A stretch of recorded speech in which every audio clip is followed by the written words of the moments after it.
Alamin naman natin ang mga kaganapan sa mundo ng international sports scene sa report ni teammate Carl Velasquez.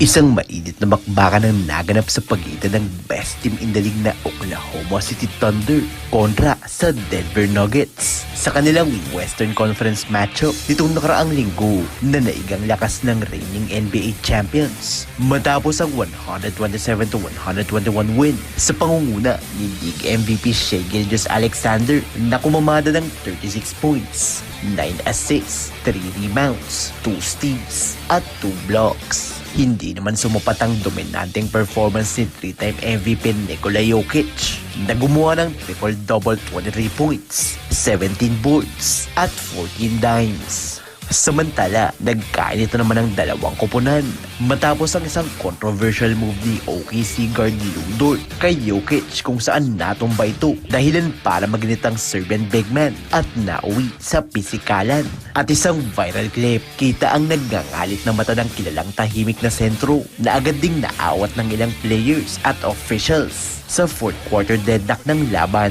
Sa huli, pinatawan ng excessive move ni Dort ng isang flagrant foul penalty 2 dahilan para tuluyan na itong ma-eject sa nasabing laban.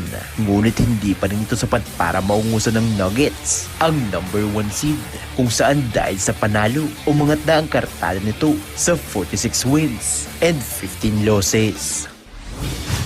Sa football naman, isang dominanteng panalo ang naiuwi ng Liverpool Football Club kontra sa East London squad na West Ham, 5-2 sa 28th matchday ng Premier League. Nitong nakaraang linggo, nahanap ng Reds ang kahinaan ng West Ham sa corners kung saan 3 sa 5 goals nito ay galing sa first half. Unang kumamada si French booter Hugo Ekitike sa 5th minute mark matapos itong samantalahin ng mahinang depensa ng Hammers. Sa 24th minute mark naman, si Liverpool captain Virgil van Dijk ang nakakobra ng header dahilan para madoble ang kalamangan ng koponan.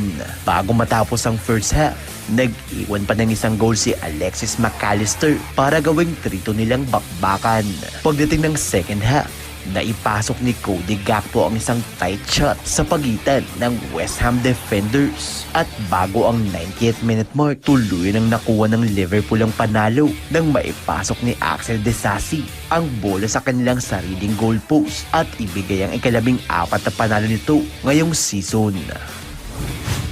At sa iba pang balita, hindi sisipot sa imbitasyon ni US President Donald Trump na White House visit ang US Women's Hockey Team. Yan ang naging desisyon ng gold medal winning team matapos ang paanyaya ng Commander-in-Chief ng bansa matapos ang kanilang panalo kontra sa karibal na Canada sa nakaraang Winter Olympics. Ayon sa kupunan, hindi sila sisipot sa imbitasyon dahil sa nakaschedule na academic at professional commitment. Nagpasalamat naman ng women's team sa naturang imbitasyon kung saan sinabi nitong ikinagagalak nilang pagkilala ng Pangulo sa kanilang historic win. Ayon naman kay POTUS, maaari pa rin bumisita ang Team USA sa Executive Mansion sa mga susunod na pagkakataon.